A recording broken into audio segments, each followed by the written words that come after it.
Hello everybody, it is Brian for GadgetUnit.com, and in this video I'll be bringing you my little mini review of the new Nexus 7, the 2013 model. I've actually been referring to this as the second generation Nexus 7, the Nexus 7 2G. So first let me start out with the specs. So this device has a quad-core Qualcomm Snapdragon S4 Pro processor clocked at 1.5 GHz. There's also a quad-core Adreno 320 GPU clocked at 400 MHz. The battery is 3,950 milliamp hours. The display, let's go around to that, is 7 inches in size from one end to the other. So from this edge to that edge, 7 inches. The resolution is 1920 by 1200 with a pixel density of 323 pixels per inch. The display also has Gorilla Glass. The front-facing camera is 1.2 megapixels, kind of in an awkward position. To me, it would have made more sense to put that in the center. The rear-facing camera is 5 megapixels. In terms of storage options, you have 16 gigs or 32 gigs with no expandable storage through micro SD, which I think is a little bit unfortunate. One of the great things about Android devices is that many of them have that feature, but the Nexus 7, for whatever reason, does not.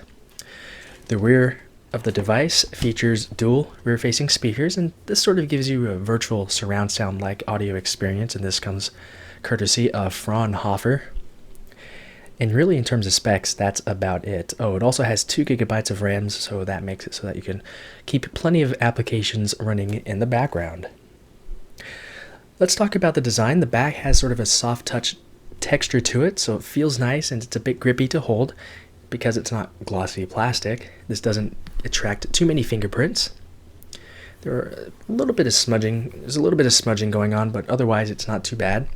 On the back we have the Nexus logo. Of course, ASUS does make this for Google. In this corner, we have our 5 megapixel rear-facing camera, while on the bottom, we have our USB port.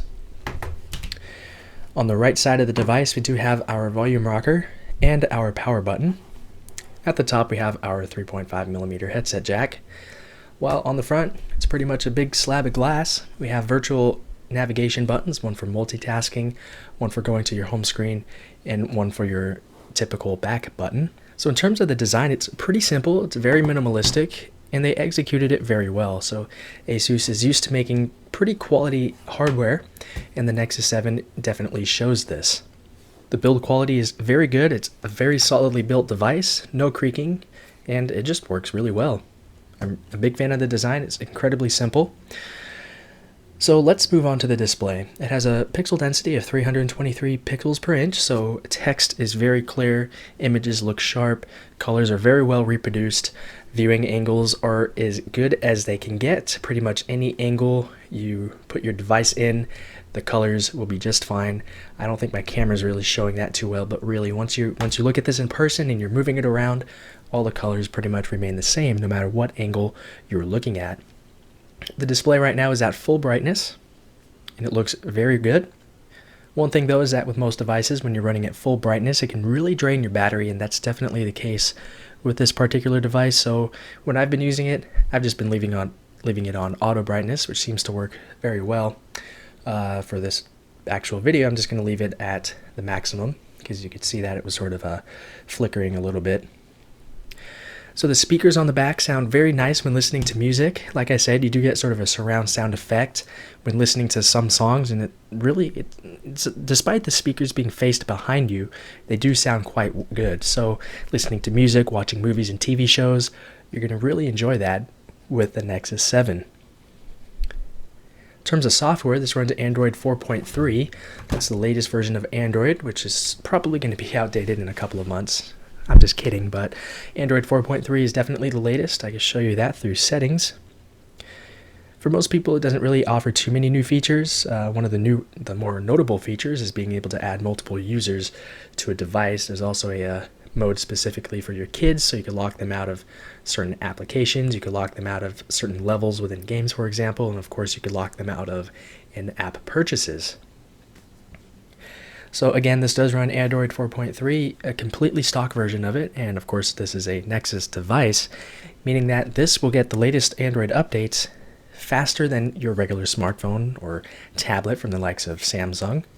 Performance is quite good, although in terms of the graphics side of things, it's not as impressive as I thought it would be. So games such as Real Racing 3, that game I think is actually scaled down a bit in terms of resolution because there's so much aliasing going on, and the frame rate isn't too high. Especially for Riptide GP2, I thought it would get a solid 60 frames per second, even at the maximum settings, but that's definitely not the case.